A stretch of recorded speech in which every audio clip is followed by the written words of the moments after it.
Hey, welcome to Classic Performance in part 3 of the MGB Barn Find. If you watched our previous parts, you will have seen that we pulled this car out of a barn, an actual barn with a barn door and a dirt floor. It had been sitting there since 1985-86 is what the last registration was on the tag. And we got the car home, we got it cleaned up, and we had no keys to it, so I could not turn the ignition or put a battery in it, see if it'd crank over. So we're going to work on that today. We're going to pull the ignition switch out, try to activate that, and the hood was stuck. So soaking with some WD-40 and some penetrating oil PB blaster, we got the hood and hood cable freed up, got the hood open. So let's show you underneath the hood, and we're going to see if we can get this car running today and possibly even driving. So we'll give you a look under the hood. Hadn't touched, we detailed the car, hadn't had the hood open, but here it is. It's all there. Your twin SU carburetors. There's actually brake fluid and clutch fluid still in the car. I don't think the clutch is working, and the brakes, it does have some pedal. We'll check our oil here and see what we've got. The oil appears to be full and not too bad. So we've got plenty of oil in the car, and we'll check our coolant, which would be interesting to see what's in here, and pull this off. And it looks pretty dry in there, so we might add a little bit of coolant in there before we try to run it. The carb linkage, I looked at that, it's all free. So it looks like a complete running car. The only thing we might have to do is clean our points to get some spark. But the goal here is to get the ignition switch out and ready to go, and just see if we can get the motor to turn over. I did try to turn it over by hand, and I got it to rotate, so I know it's not seized. So let's go inside and take a look at what's going on with the ignition switch. All right, so what I've done to rectify the no key situation is I took the plastic housing off of the steering column, and where my thumb is where the ignition switch would go on the side, where you put your key in it and turn it. And what I've got is after removing some security bracketing and housing, I've got the actual ignition key and switch out of here. And really, all this does is it comes apart like this. This is my key, keyway and lock, and that just goes into this switch right here.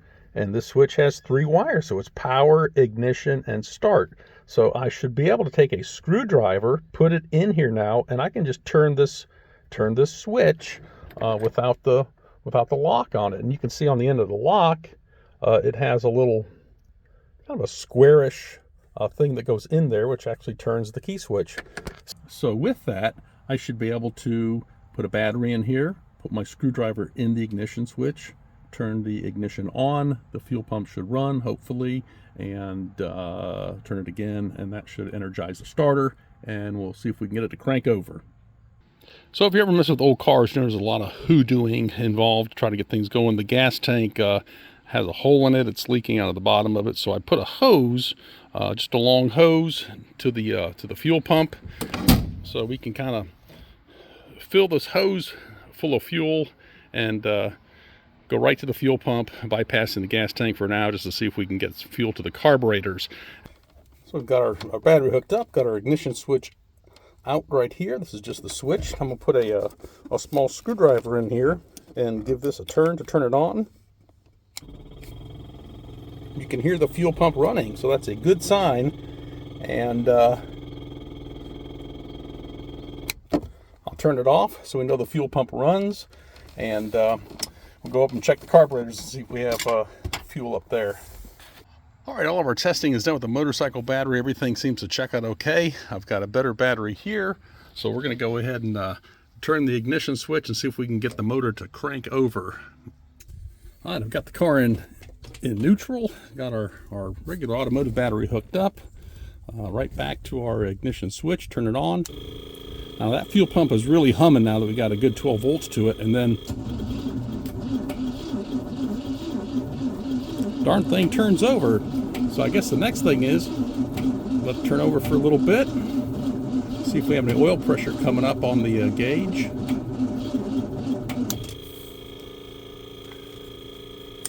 I think we'll pull the choke, add a little bit more fuel, and put some spray through in the carburetor, and see if we can get this thing to light off. All right, I added a little bit more spray start. We might have to check our points and maybe clean them. We'll give it one more try.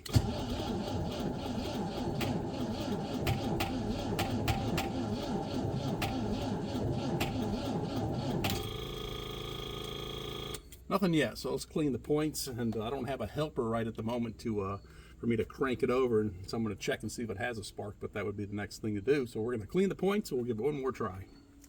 All right, got our distributor cap off, and look at our points here, and it looks like they got a little bit of white crusty stuff. We'll just snap these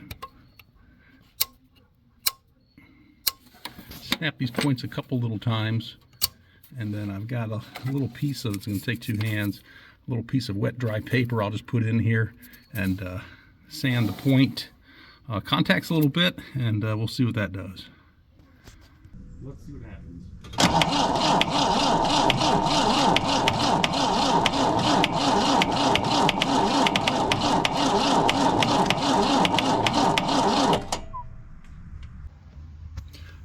All right, so no go, no spark. We're gonna go ahead and change the points. There's just a couple little screws you take out and you slide out the little block, the insulator block here for the wiring.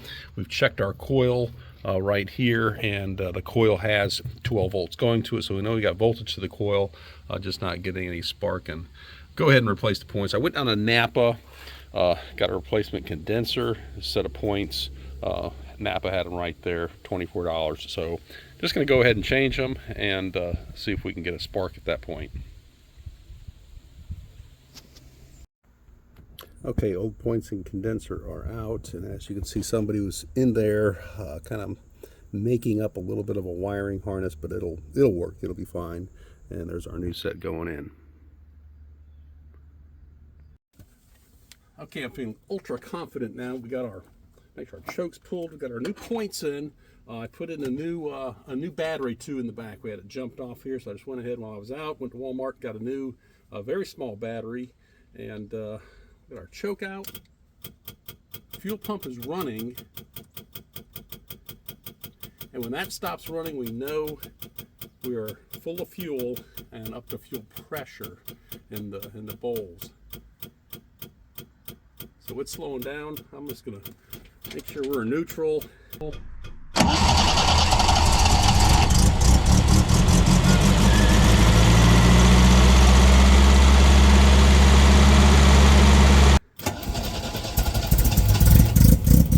There she goes.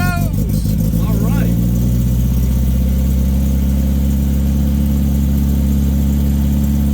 How about that? We can take our choke down a little bit, maybe.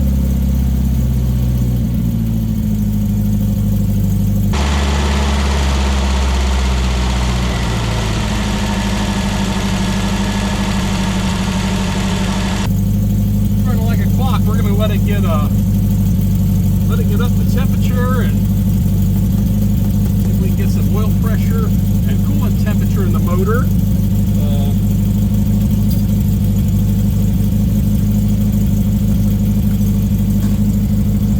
One of the things to do is to get in here, all the stuff hanging down around my feet. I'll get in here and see if we can get it in gear. Move it. It goes into gear. I can go forwards. I can go back.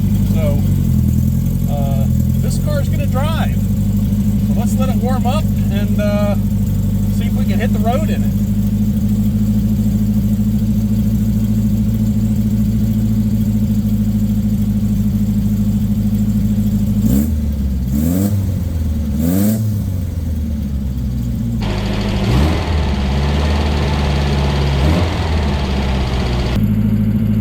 So as I mentioned, the gas tank has a rust hole in it, so what I'm going to do is put this right here safely in the passenger seat with me. I put a little foil around it just to keep anything from sloshing. So we got 1 gallon of gas, so we're not going to go very far. I apologize for the glare from the sun. It's starting to set over there, but we're at about 2,000 RPM. We got good oil pressure, and the temperature is still cold, so she's running. Gonna let it warm up, gonna check for leaks, and then we're gonna put it in gear and hit the road. All right, I think we're good to go. I had to turn the car off because I had to get my sunglasses and reposition the GoPro here to the side of the car. So hopefully it'll start again. And I had to get my gas jug. Get my gas jug here in the passenger seat and kind of secure. So hopefully that'll be fine. Get my starter switch, which is right here. My screwdriver. Make sure we're neutral and give it an old turn down here. Fires right up. Simply amazing.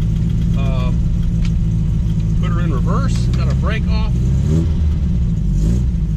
I think we're set to go. We're moving. This is kind of the maiden voyage here. Kind of tight. Thought I was pressing the brake. A little mushy, but I got brakes. That's a plus. Going backwards.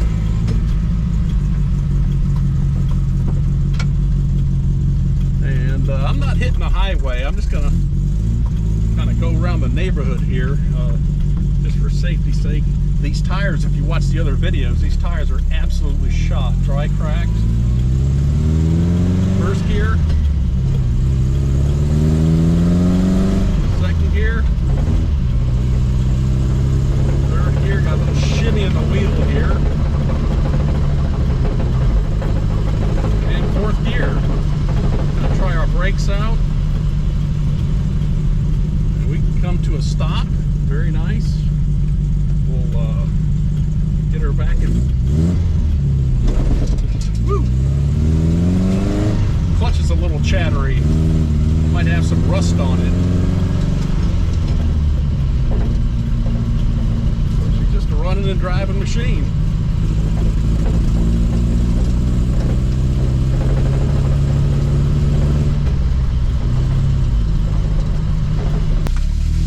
Yeah, clutch is real grabby.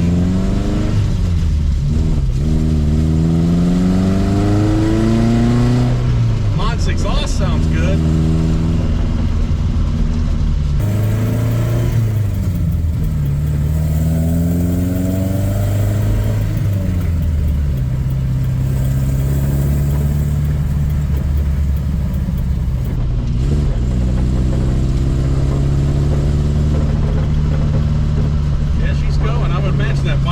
Is from these tires being old, and also for being they were flat for many years.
Out of this 1 gallon of gas.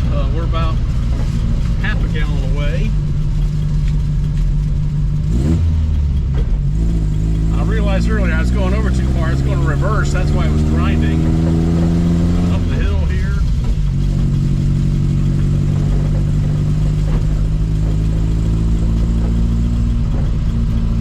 Kind of getting a little far away from home.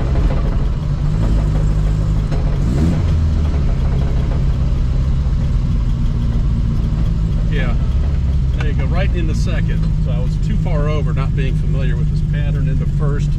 Looks like all the synchros work great.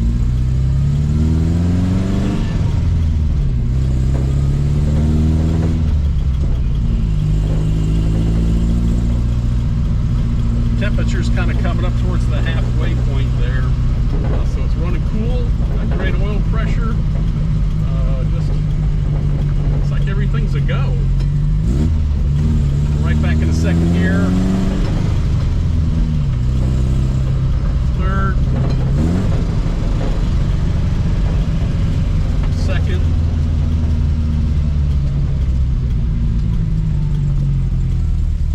Roll to the stop sign here. I can smell a little bit of heat coming off the brakes. I might have a caliper hanging just a little bit, but it doesn't.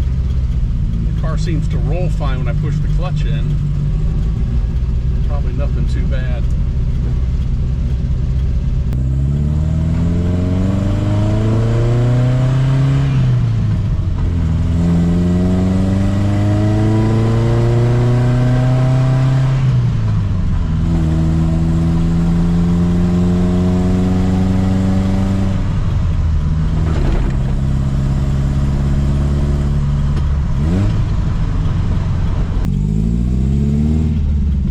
After a little bit of driving, the clutch really smoothed out, the tires smoothed out greatly, transmission shifts perfectly, and all systems are a go. So this has been an exciting upload, an exciting series to do on the 1969 MGB GT Barn Find. So I appreciate you coming along. We're just about out of gas, so we better head towards the house.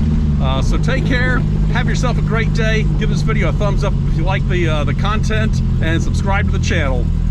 We'll catch you next time.